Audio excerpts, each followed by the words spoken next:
Nama saya Eric. Saya bukannya orang, tapi saya adalah jenama skuter baru dan dekat depan kita ialah skuter Maxi harga mampu milik Eric 318 GT.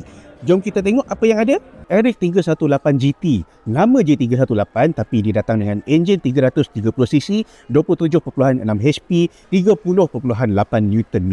Jadi, kenapa nama dia 318? Sebab dia diinspirasikan daripada lebuh raya nasional yang paling panjang di negara China, 5,476 km. Memang sesuai sangat kalau skuter Maxi ini dibawa jalan jauh. Betul tak? Antara ciri lain yang wujud seperti lampu depan LED dengan lampu nyalaan siang DRL yang garang, sistem brek cakera berkembar di bahagian hadapan, sistem brek cakera tunggal di bahagian belakang, tempat pemijak kaki yang cukup luas, datang dengan skrin TFT berwarna penuh yang memang cantik, skrin penghadang angin yang boleh dilaras secara elektronik, ruang bawah pelana yang cukup besar, dan dekat depan korang ni inilah contoh kalau tertiba rasa nak pasang box dekat bahagian belakang. Almaklumlah, kalau nak jalan jauh memang kena pakai ruang barangan yang besar. Jadi dengan ciri-ciri yang aku cakapkan tadi, harga dia berapa? Untuk pasaran Malaysia bermula dari RM22,888 sahaja.